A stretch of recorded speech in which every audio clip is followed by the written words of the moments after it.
I'm Ryan Hillard. I'm here with Irvin Lopez, or Irv, as most, or I'm guessing most people call you Irv, right? Yeah, if we're on good terms, it's Irv.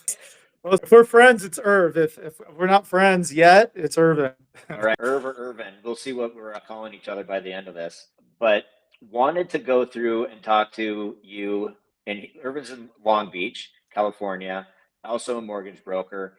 And we know each other through the Forward Mastermind that we are both in together and have talked a little bit about that. But most of our conversations have really been more business related. So as I'm doing this, I Yeah. know some of your story that you've shared on Instagram and just on social media. And so I want to talk through a couple of those things. Like one of them is that you've been pretty open with, I'm not even going to call it like weight loss. It's more of like just getting back into shape. Is that fair? Yeah, 100%. And then the other is also that you are one of like a primary caregiver for your father, right? Yeah, I am. Yeah. So before we get to the stuff with your dad, walk us through like your health journey. Like why did you feel the need to like get back into shape? Was it something that you're like, oh my God, I'm so out of shape? And what was it, a mental thing? Was it a physical thing? Or like were you an athlete before? Like give us some context on that to bring us up to speed. Yeah, I mean, I was typically always active, like as an adult. I played high school sports, no college sports, but I was always consistently working out. And I think what happened was the pandemic hit, right? Everybody's gym membership or ability to work outside kind of halted, right? We got super busy in our industry, right? And long story short, I didn't drink at home during the pandemic because I was really afraid of it. Okay. Just for obvious reasons. I'm like, dude, I started binge watching Great British Baking Show. So then I learned so it's like you give up the booze for like the sugars and the sweets. So man, it was like binge watching that and just learning how to bake and go into town. And it's a slow like weight gaining process, right? And that you didn't realize. And before I was relatively healthy, like, and I'm 46 now, you can date me on the pandemic. I got ready, like the best of shape of my life at the age of 40 to go on a surf trip. But then I became a slave to work. Yeah, it was easy. And then even coming out when rates shot up, and I'm not saying you have like ultimate balance, but just eating right. Hey, I got to work more. Hey, that your comparison is a thief of joy. That person, your competitor, put in that all day Saturday at the open house, and you're like, crap, I got to do this, right? But then, with that, I had last year, even it was not a good year for everybody, but for me personally, compared professionally, it was one of my best years production wise. That's great. But, well, kind of, right? But like I burned out, right? I was dealing with other internal issues or external issues with my family, taking care of my dad. And then I got to the point of just this level of like overwhelming stress, anxiety. I wasn't sleeping correctly, cortisol levels. And I don't know, it's just, you just have this feeling. I'm like, if I don't change something, I was 45 at the time because I'm 46 now. My birthday's in November. If I don't change something, I'm going to have a flippant heart attack. Yeah. Like you just felt it, like something's just off. So, I mean, with that, it wasn't, I'm not a believer in 75 hard. I think it sets you up to fail just because you'll lose the weight and you'll do all that stuff. But unless you keep it up afterwards, like I just don't think the 2 days, working out twice a week is sustainable. Right. I had other habits. I tried it once during the pandemic. Second time I got injured, day 50 something. I was like, dude, this is dumb. So I literally just started with, just being the discipline of working out at a set time, whatever that workout worked for that, works for you. But I like my biggest accountability was calorie counting. And is so that something you still do and using like an app for that? Yeah, I just use my FitnessPal. There's tons of them. I don't think my FitnessPal is the best one. It's just kind of like an easier one to use. Yep. But like counting my calories was the easiest way for me to measure it, right? And then I had to tinker with what was working and what wasn't working with the diet. Like I had during the holidays in the month of December. And cheat days I consider if there was a part, if there was cookies at somewhere, if there was something that I wasn't eating, whether it was a beer or what have you, I was like, okay, that's a cheat meal. But I still had 10 cheat meals the month of December. I ate clean the other 20 days, but I still lost 10 pounds that month. Yeah. So it's an attribute to like, hey, how disciplined are you to do it on the diet, and what is it attainable for you in that regard? And I figured doing it slow and steady wins the race. It's a marathon, you Mhm. know? And, I one of the biggest things, like I ended up, everybody hits their plateau, but then my biggest thing, I ended up cutting out rice. That was like my Achilles heel, opting it for cauliflower rice, just as it doesn't replace rice, but it's like, Mhm. hey, do you want to lose the weight or not? Type Yep. question.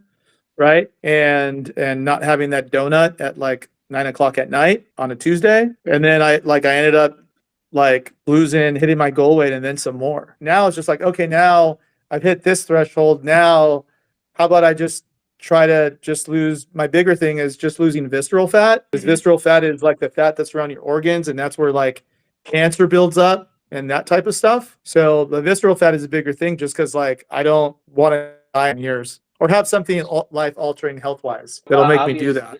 Yeah, there's the obvious like benefits of like, okay, I look better, I feel better, and things like that. What are the other benefits of it that you've noticed? Whether it's like, has it affected your work? Has it I'm sure it has affected your sleep, but like, what are like the positive side effects from it that are more personal to you? I mean, obviously your self-esteem goes up a little bit more. Energy is up. You're motivated to work. If you're sharing this stuff on your socials, people see what you're doing. It may give them inclined to work with you if they've been watching for a while time, or, hey, what are you doing? Because people also, obviously they know you're a competent professional, but they're also looking for other ways to connect with you as well. Have you found So that have people reached out to connect with you on things like that? yes. I mean, it hasn't been like a huge additional funnel of potential business or business brought to me, but there has been business that has been brought to me by saying, hey, man, I totally respect what you're doing. I'm trying to do this. I'm trying to do that. Like, what worked Yeah, for you? it's another way to And just connect. yeah, because it's also about like having it like be it long term and sustainable, so you don't feel like you put the weight back on. And the other Mhm. big thing I do want to share is like people in California, my age group, they're losing weight, but they're not saying how, and they're not proud of saying. And then their magic thing is doing Ozempic. And it's like if they don't like, okay, I lost the weight, and now we don't need to get in the side effects of Ozempic, but they don't have that pride. Like, hey, I woke up and was at the gym at 6 o'clock in the morning, Monday through Friday, sweating these calories out. It's just like, I'm like, oh, Yeah. okay, dude. Like, but like, I wait for them to share. How'd you lose the weight? And they nobody want. And then eventually it comes out in private conversation. But I just think it's like everybody wants to shortcut, and nobody wants to do the long and hard road that is more sustainable. Yeah. Well, and You I know, think also like when I work out, I don't know what time you work out, but I work out first thing in the morning, not because I'm a morning person, but because that's when I have to do it. Like my workouts are probably 75 or 80% effective of what they would be if I worked out at an optimal time, but they're still good. And I end up being yeah. more creative after that workout. That's what starts getting a lot of my mind going in the morning so I can move right into work and be more productive right away. I'll agree with you like that. I don't know if you call it like I take my workout as like the hour that nobody talks to me or messes with me, but like it does get your creative things going because it just clears your head a bit. And then you think about an idea that, Yeah. at the end of the day or end of the night while you're winding down. But no, it totally helps you with the creative aspect or ideas Yeah. that you're looking to do or not do. Yeah. This is You where I know, get a lot of the ideas is just during or right after workout. And I think, I mean, like going back to nobody talks about how hard good habits are. Good habits Yeah, are really hard to sustain, you know? for sure. Well, then how do you sustain it? It's a non-negotiable for me.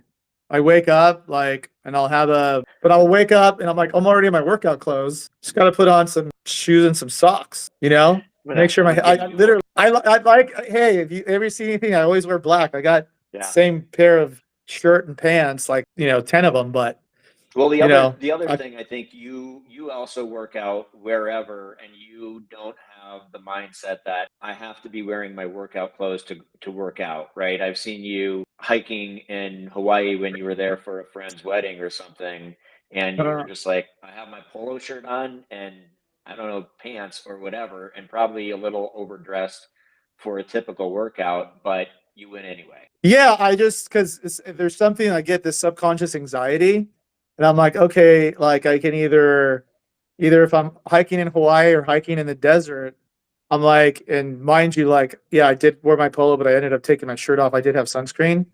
It's to take advantage of getting a tan, but it's just like, hey, I'm not always prepared to just go for it. And you just Yeah. feel better. You just get it done. Because otherwise, you spend more time ruminating about doing things. Right. Do you want to switch for a minute to talk about, I don't know if there's like a clean segue to this, but you being a caregiver for your dad, because I think as, guys and women, even in our generation, we're getting to that point in life where our parents are older, health starts to Yeah. decline, or little health issues start to pop up here and there. And it's not something that you ever really think about when you're younger. It's just like, well, I'm just probably going to live forever. So I don't really see the big deal. But at some point, that no longer becomes true, and the roles get reversed. And for you, that has already happened, where you're Yeah. taking care of your dad. Yeah, 100%. Like I'm a primary caretaker with a couple of my siblings. Obviously, it's a challenge emotionally, right? My mom passed a few years ago. We weren't prepared for that. And so with my dad, he has Alzheimer's dementia, beginning stages of Alzheimer's dementia. So obviously, he's physically okay. The guy can walk 3 miles, but like mentally, he's just not there. You Yeah. know, I think it's a thing of like, hey, you care about your parents. It's not something I wish, like the disease I wish upon my dad. It's one of Yeah. those things where like, hey, my mom passed. I wish, he had his golden years. I wish he'd be able to find a new girlfriend or just have companionship, right? And be able to have his car. But obviously all those things have been taken away from him. And he's literally like a 6-year-old with a bank account. I think the tough thing there is the emotional part of it. It's like my parent is no longer my parent; he's a dependent. Yeah.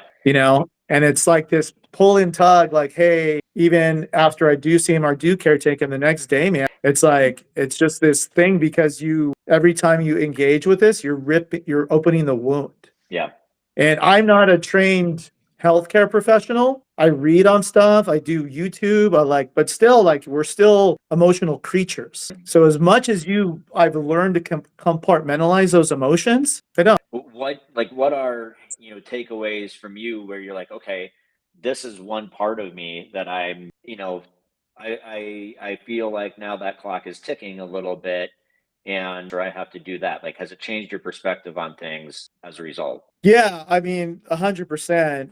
I mean, it gives you it humbles you, or it makes you feel like it makes you feel very human. It's like, hey, there's no time like the present. Tomorrow isn't given, but it really isn't. Yeah. So then one part is like, okay, it's a weekly fear. It's like, is this week the last week I'm going to see my dad? So it's like, Yeah. I don't like go into that, but I go in to prepare like, hey, I'm going to make today count. I'm going to take him to walk through these gardens in Pasadena that he likes. I'm going to take him to the beach for a day. I'm going to like make sure he has a barbecue at my house because and I don't know. Right. On the other side of it, it gives me, I learn to give myself grace. I stop beating myself up so much because it's those things. It's like, okay, what are you going to do now? Are you going to have resentment? Some days I don't want to deal with my dad's behavior. It's because it's like kind of like it takes a toll on you. And then it's like this emotional drain by the end of the day that you're like, crap, I got to do something else, or I got to get up and do this all over again. So it's just, the mindset, I think, is the biggest challenge too. To know how to give yourself grace, be present in the moment. Totally. What advice would you give to somebody else that is just entering that phase of their life where they're now having to become more and more involved as a caretaker for their parent? And maybe you just I mean, I would, from an emotional standpoint, get along with their siblings. On the caretaking process, I would keep the circle small on whoever you trust, whether siblings, extended family, wife, your kids, if you have kids to help out. I would just have I would have a clear and concise plan on the inevitably of the worst and just try to keep them as healthy as possible within your means. Yeah. Look at the resources with healthcare, senior care living, like whatever else is going to be out there. But I think it's also preparing yourself and managing those weeks to weeks and the days is going to come. hope he passes in his sleep one night, man. Totally. Putting my dad in home is in the process there. And that's like, okay, we got that plan, but it's also, I guess, also the biggest advice I can say to anybody going through this process or going through somebody that caretaking or somebody that has dementia, Alzheimer's, your parents not suffering, man. They don't know what's going on. Yeah. So it's the people that suffer are the people that are caretaking. So you got to manage your health because it will effing age you. But you got to put your oxygen mask on first, because that's, I think, the biggest thing that people don't realize. Like, no, I got to do this because it's, I'm like, oh yeah, but is this going to shorten your lifespan a year or two? Maybe. Is it worth it? That's a personal choice. Yeah. Well, I think, oh, go ahead. yeah, I mean, I think I think those are the biggest, like, and I also, the conscious thing during the pandemic, I didn't take photo or videos. So a lot of these things I do, and this is the other advice I'd like to give. Thanks. That was a great question. The other advice I do is like take as much video and photos as you can to create those memories. Yeah. Because It's funny those you say memories that. are for you. Yeah. When my mom passed and we were having to go through and looking for different pictures and things like that, we found Yeah. there weren't as many recent ones as you think. And you have all these memories of being in person and together, and that's great. And Yeah. you can definitely hold on to all those as well. But I didn't have a lot of pictures. Now I live 1,000 miles away. My family's in Illinois, Iowa, and I'm in Colorado. So I'm not Yeah. there as much. But still, in my head, Yeah. I had all these pictures, and then oh crap, I can't find that many of them. Yeah, you don't really, unless you're doing it because you think it's a pain in the butt. Like, I think you're sharing it, but you're also, those things are for you. Yeah. And regardless of Father Time coming, you'll always have those moments because at the end of the day, that's all you got is your present moment. Yeah. And if you have that one picture, or that one video that makes you laugh, or that somebody laughs with you because they can identify or relate, I think that's kind of like, it's consoling. He's never going to get better, but you kind of take it with grace. The last And question gratitude, then, the last question I'd say, just to kind of wrap everything up, is if you could just go back and give, younger Irvin some one piece of advice that's not necessarily about business and it can be maybe more about life. What would you do if you were okay, 20-year-old me, this is what you need to know? Wow. I'm gonna go deeper on this for you. I didn't learn to love myself until I was 40. Okay. So 20-year-old me, if I learned to love myself and learned, instead of people pleasing my parents, my mom was a narcissist, my dad was passive. So it's I had a lot of self-parenting. I think it was learn to love yourself. It would have prepared me a lot more with the emotional maturity that I wish I had more at a younger age. I don't really feel I was emotionally mature to handle life stuff until probably my mid-30s, late 30s. So, and I think it was just me seeking external validation and all these other things that I didn't have the emotional maturity tools to have. But I think that if I learned to love myself, I would have not looked at certain things with regret. Did that obviously affect decisions that you made? Oh yeah, man. Yeah. I mean, even later in life, just not engaging and just talk. And I kind of, the reason I say love myself is because you get it with caretaking with my dad.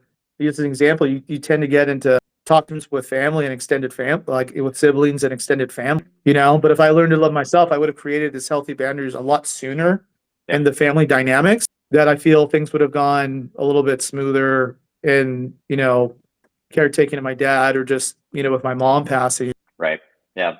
Totally get it. Well, I mean, we could talk about this for the next hour, I'm sure. But I said we were going to talk for 10 to 15 minutes, and we're almost coming up on a half hour. So how's that? Yeah. For, I mean, you can cut this. time? Yeah. But good. I think that's a good spot to leave it. And I, again, man, I really appreciate it. Yeah. Looking forward to seeing you in just a few weeks in July. You're going in July. Yeah, I'll be there. I hope, hopefully, people will find this insightful and of help and not feel alone.